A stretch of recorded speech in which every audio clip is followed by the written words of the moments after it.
오늘 예배 자리에 나오신 여러분들에게 하나님의 은혜와 평강이 가득하시기를 축복합니다. 지난 주일 예배를 마치고 교회 앞에 있는 데크를 수리했습니다. 남선교회 회원들이 많이 참석해 주셔서 수고해 주셨는데 썩고 부러진 자리에 새로운 나무를 덧대고 그리고 흔들리는 곳은 새로운 기둥을 세우고 보수 작업을 마쳤습니다. 그 일을 할 때 다양한 연장을 들고 일을 했습니다. 망치를 든 분도 계셨고 지렛대를 든 분도 계셨고 전기톱, 나사못, 줄자 여러 가지 도구를 들고 수리 작업을 마쳤는데 이 도구가 없었다면 그 일이 되지 않았겠지요. 그 일을 할 때는 그 상황에 맞는 도구가 필요합니다.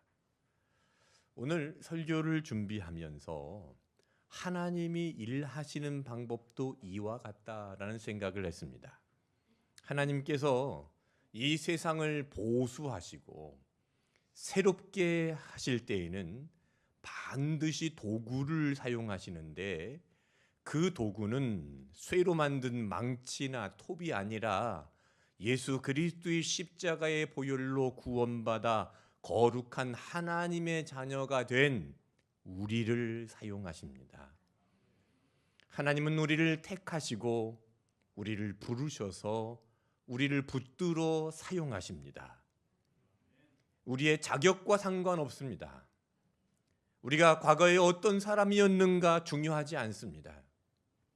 자격 없는 우리를 불러서 하나님의 자녀로 삼으시고 하나님께서 붙들어서 하나님의 일을 이루십니다. 그 대표적인 사람이 사도 바울입니다. 사도 바울은 교회를 잔인하게 핍박했던 사람입니다. 예수 믿는 사람들을 옥에 가두고 죽이는 일에 앞장섰습니다. 그는 스스로 죄인 중에 괴수라고 고백할 정도로 괴물 같은 삶을 살던 사람이었습니다. 그런데 그가 가장 앞장서서 교회를 세우는 사람이 되었지요. 지중해와 소아시아의 곳곳을 다니면서 교회를 세웠고 로마까지 가서 복음을 전해서 세계 선교의 교두보를 놓은 사람입니다. 그리고 이 신약 성경의 절반 이상을 기록하면서 기독교 교리의 기초를 닦아 놓은 사람이 사도 바울입니다. 교회사에서 빼놓을 수 없는 위대한 사도가 되었습니다. 바울이 어떻게 그런 일을 감당할 수 있었을까요? 오늘 고린도후서 6장 1절을 보십시오. 바울은 이렇게 말합니다. 우리가 하나님과 함께 일하는 자로서 우리가 하나님과 함께 일하는 자라고 했습니다. 하나님께서 하시는 일에 참여하는 자라는 뜻입니다. 하나님께 붙들려 있는 사람을 말하는 것입니다. 바울이 하나님께 붙들려서 하나님의 신실한 도구가 되었을 때 치유하는 사람이 될 수 있었습니다. 과거에는 교회를 파괴하던 잔인한 폭력자에서 이제는 교회를 세우고 생명을 살리는 자가 될 수 있었습니다. 그래서 사도 바울이 그런 고백을 했죠. 누구든지 그리스도 안에 있으면 새로운 피조물이라. 이전 것은 지나갔으니 보라 새 것이 되었도다. 누구든지입니다.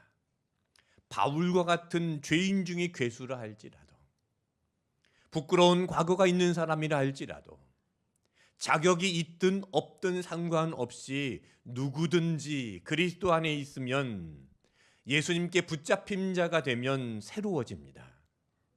누구든지 하나님께 붙들리기만 하면 하나님의 도구가 되어서 하나님의 위대한 일을 이룰 수 있는 사람이 됩니다.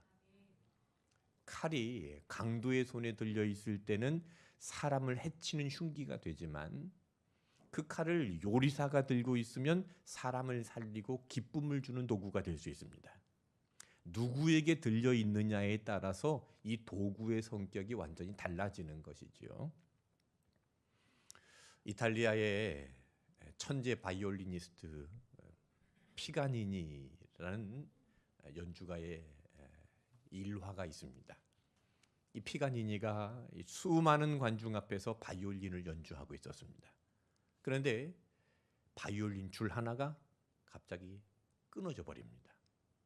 그리고 또 다른 줄들도 연이어서 툭툭 끊어지더니 결국 줄이 하나밖에 남지 않았습니다.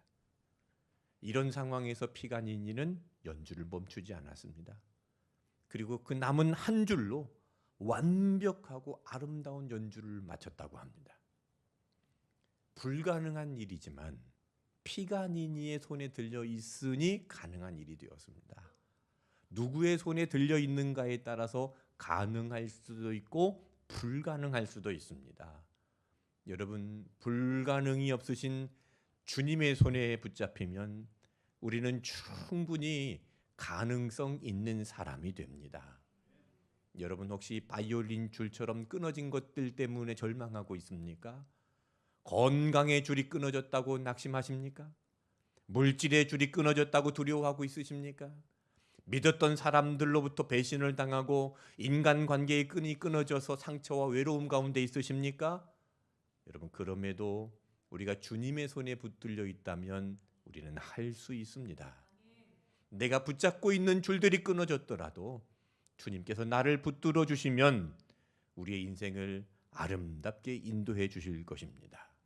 여러분, 그러니 붙잡히기 싫어서 도망가지 마십시오.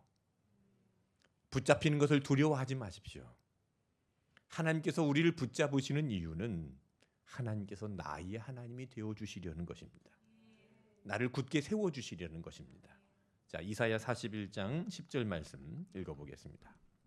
두려워하지 말라. 내가 너와 함께 함이라. 놀라지 말라. 나는 내 하나님이 됨이라. 내가 너를 굳세게 하리라. 참으로 너를 도와주리라. 참으로 나의 의로운 오른손으로 너를 붙들리라. 나를 붙들어 주시는 그 하나님의 의로운 오른손을 믿으십시오. 그 손으로 나를 지으셨고 나를 고치시고 나를 새롭게 하십니다.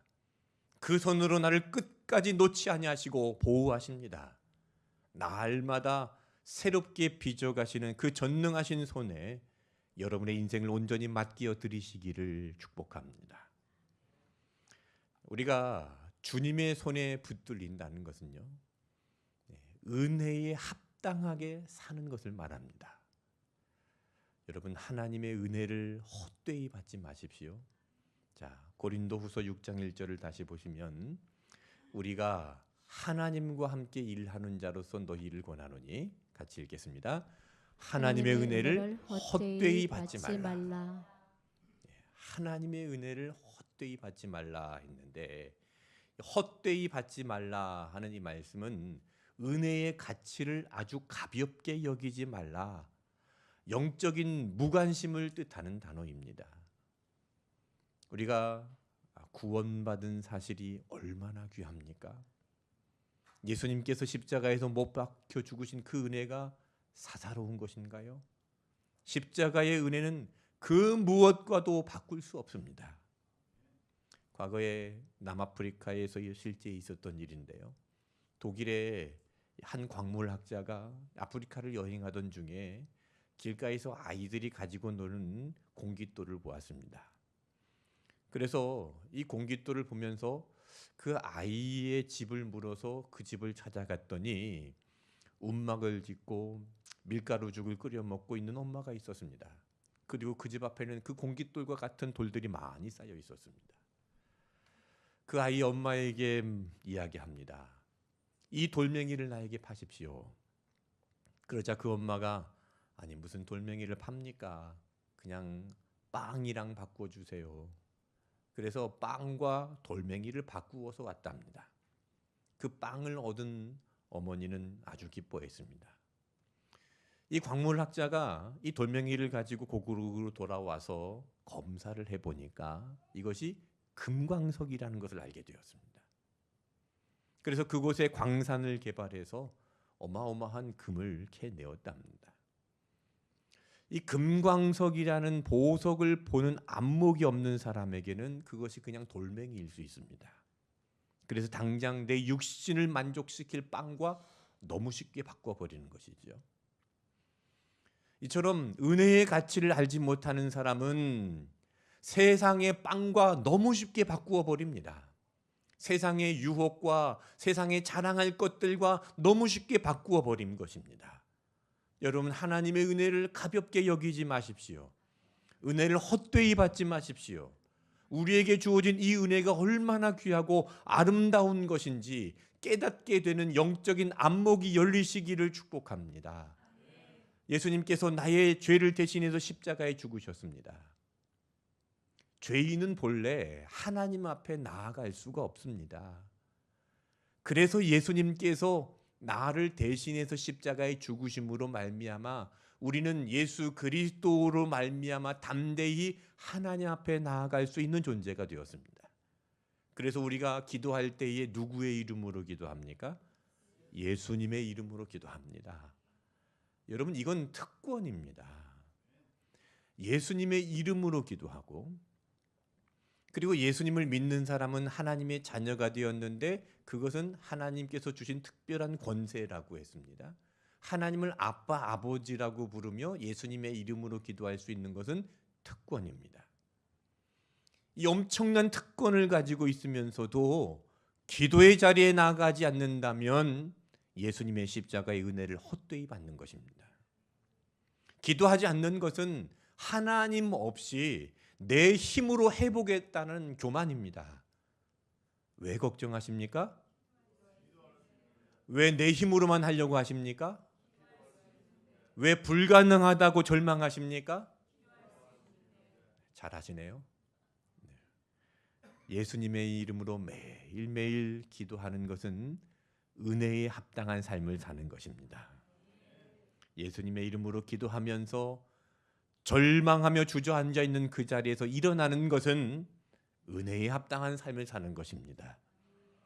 여러분, 이 은혜를 헛되게 하지 마십시오. 은혜는 선물입니다. 우리가 구원받은 것은 우리의 자격이나 노력으로 얻어진 것이 아니라 은혜라는 선물로 이루어진 것입니다. 그래서 에베소서 2장 8절에 그 은혜에 의하여 믿음으로 말미암아 구원을 받았으니 이것은 너희에게서 난 것이 아니요 하나님의 선물이라 그랬습니다. 은혜는 자격 없는 자가 오직 하나님의 은혜로 구원을 받는 것입니다. 은혜는 거저 받았으니, 은혜는 공짜이니 가치가 없는 것입니까? 예를 들어서 우리 지금 공기를 들이마시고 있습니다. 이 공기를 들이마시는데 돈 내는 사람이 있나요? 우리는 다 거저 공기를 들이마시고 있습니다. 아무리 공기를 많이 들이마셔도 누구 하나 돈 내라는 사람은 없습니다. 공짜로 들이마시고 있습니다. 공짜로 들이마시고 있는 것이지만 이 공기가 없으면 우리는 죽습니다. 공기를 헛되다고 생각하는 사람이 없는 것처럼 은혜도 그렇습니다. 은혜를 헛되이 받지 마십시오. 은혜는 거저 받은 것이지만 우리는 그 은혜로 사는 것입니다. 내가 하는 것 같지만 실제로는 은혜로 되어지는 것을 믿으시길 바랍니다. 은혜의 가치를 알고 은혜를 헛되이 하지 마십시오. 이 은혜에는요, 때가 있습니다. 날이면 날마다 오는 게 아닙니다. 은혜의 문이 열려 있는 때가 있고 구원의 문이 열려 있는 때가 있습니다. 자, 성경 고린도후서 6장 2절 보겠습니다. 이르시되 내가 은혜 베풀 때에 너에게 듣고 구원의 날에 너를 도왔다 하셨으니 보라 지금은 은혜 받을 만한 때요 보라 지금은 구원의 날이로다. 지금이라는 단어가 몇 번 나옵니까? 2번. 성경에서 반복하고 있는 단어는 강조하고 있는 것입니다. 지금이 중요합니다. 여러분, 바로 오늘 지금 이 자리가 하나님께서 우리에게 허락하신 가장 좋은 은혜의 때입니다. 지금 은혜를 받으십시오. 나중에 시간이 지나면 은혜를 받겠다, 응답을 받겠다 하지 말고 지금 기도하십시오. 지금 시작하십시오. 나중에 형편이 나아지면 헌신하겠다 하지 말고 지금 하십시오. 그래서 사도 바울이 4절 말씀에 모든 일에 하나님의 일꾼으로 자천하였다 그랬습니다. 여기 자천하다라는 말은 누군가에게 떠밀려서 억지로 한 것이 아니라 스스로 기쁜 마음으로 자원했다는 것입니다. 이 자원하는 길은요, 결코 쉬운 길은 아니었습니다. 자, 4절을 보십시오. 같이 읽어보겠습니다. 오직 모든 일에 하나님의 일꾼으로 자천하여 많이 견디는 것과 환난과 궁핍과 고난과. 네, 자, 자천하여 그 다음에 많이 견디었습니다. 환난도 있었고 궁핍도 있었고 고난도 있었습니다. 자, 그리고 5절 말씀 보십시오. 매맞음도 있었고 감옥에 갇히는 것도 있었고 난동 속에서 죽을 뻔도 했습니다. 그리고 뼈를 깎는 수고로움 속에서 잠을 자지도 못했고 굶어서 먹지 못할 날들이 수없이 많았습니다. 자, 그럼에도 불구하고 사도 바울은 이 모든 것을 견디어내고 넉넉히 이길 수 있었습니다. 이렇게 이 모든 고난과 핍박과 매맞음과 갇힘과 난동과 수고로움과 자지 못함과 먹지 못함들을 견디어낼 수 있는 비결이 무엇인가? 그것을 7절에서 이렇게 말합니다. 7절 말씀 함께 읽겠습니다. 진리의 말씀과 하나님의 능력으로 의의 무기를 좌우에 가지고. 자, 고린도후서 6장 7절에 두 가지의 무기를 말씀합니다. 첫 번째는요, 진리의 말씀이라고 그랬습니다. 진리의 말씀이 무엇입니까? 진리는 변하지 않는 것입니다. 절대적인 것입니다. 진리는 두 가지가 될 수 없습니다. 오직 한 가지입니다. 이 한 가지는 변하지 않습니다. 지금 예수님께서 부활하시고 승천하신 이후에 2000년 동안 이 진리는 변하지 않았습니다. 자, 변하지 않는 이 진리의 말씀을 무기로 삼았다는 것입니다.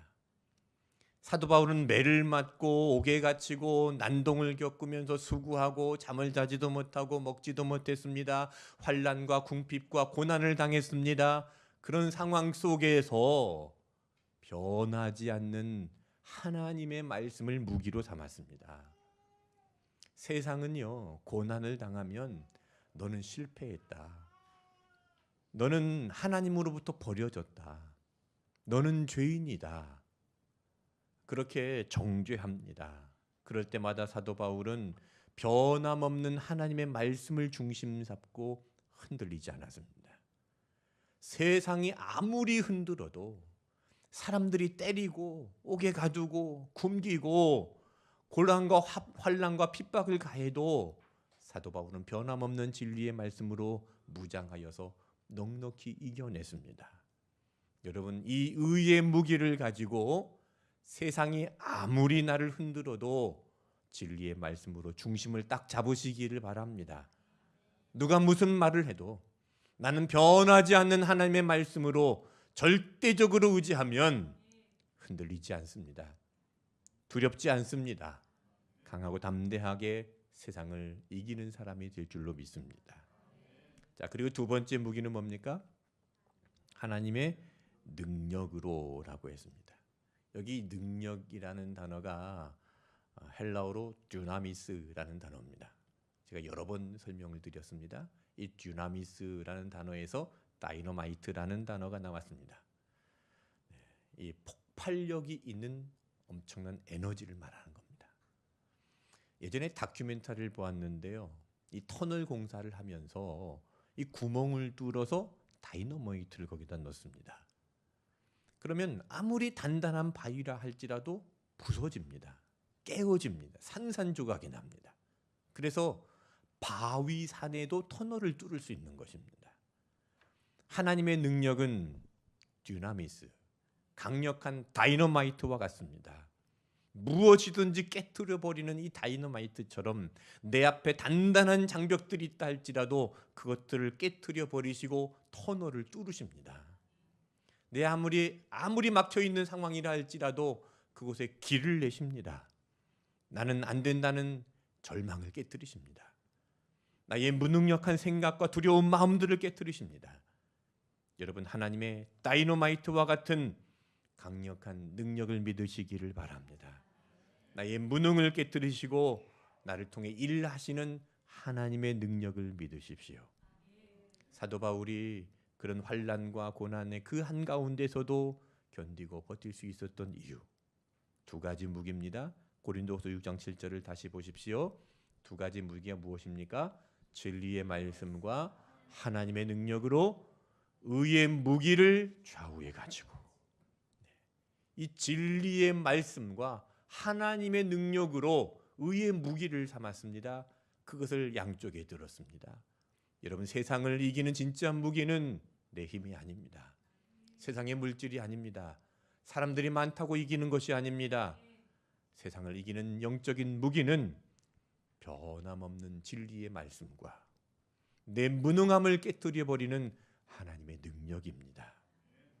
하나님과 함께 일하는 사람에게 하나님께서 이런 의의 무기를 공급해 주십니다. 여러분, 이 무기로 무장하십시오. 이 무기를 좌우에 들고 하나님과 함께 일하는 사람이 되어서 넉넉히 세상을 이기는 온누리 교회가 되시기를 축복합니다. 십자가의 길은요, 힘없이 지는 것 같지만 가장 위대한 승리가 되었습니다. 예수님은 채찍에 맞으셨고 사람들에게 수치를 당하셨고 아무 저항하지 않고 십자가에서 죽으셨습니다. 무능력하게 보이는 것 같지만 예수님은 십자가에서 죽으셨지만 부활하셨고 그것이 위대한 승리가 되었습니다. 약한 것을 들어 강한 것을 부끄럽게 하시는 하나님의 능력이 되었습니다. 이것이 하나님 나라의 신비이며 반전이고 역설입니다. 내가 죽어야 삽니다. 내가 죽어야 가정이 삽니다. 내가 죽어야 공동체가 삽니다. 내가 낮아지면 하나님께서 높이십니다.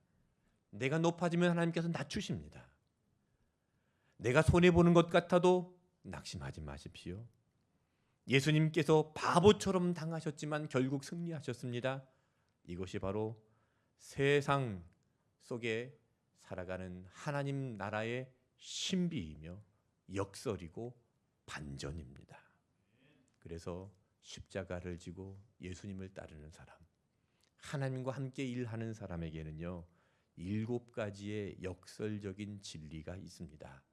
자, 고린도후서 6장 9절과 10절에 보면 7가지의 역설들이 나오는데 이 7가지의 역설들을 차례로 살펴보고 오늘 설교를 마무리하겠습니다. 자, 첫 번째입니다. 자, 8절 후반절을 보십시오. 우리는 속이는 자 같으나 참되고 그랬습니다. 복음을 전할 때 우리는 속이는 자 같이 보일 수 있습니다. 사람들은 천국과 지옥을 이야기하면 거짓말하는 것처럼 여깁니다. 그런데 결국은 그것이 참된 것임을 알게 될 것입니다. 두 번째로 9절을 보십시오. 무명한 자 같으나 유명한 자요. 예수 믿는 사람은 누구도 알아주지 않는 무명한 자처럼 보일 수 있습니다. 그러나 하나님의 나라에서는 생명책에 빛나게 기록되어 있는 줄로 믿습니다. 세상이 우리의 수고를 몰라줄지라도 하나님께서는 우리의 수고와 헌신과 눈물을 잊지 않으십니다. 세 번째로 죽은 자 같으나 보라 우리가 살아있다 했습니다. 여기서 말하는 죽음은 내 고집, 내 자존심의 죽음, 내 자아의 죽음입니다. 십자가 앞에서 내가 죽으면 지는 것 같지만 그렇게 죽을 때 그 속에 예수님께서 사십니다. 그래서 갈라디아서 2장 20절에 사도 바울이 고백했죠. 내가 그리스도와 함께 십자가에 못 박혔나니 그런즉 이제는 내가 사는 것이 아니요 오직 내 안에 그리스도께서 사시는 것이라.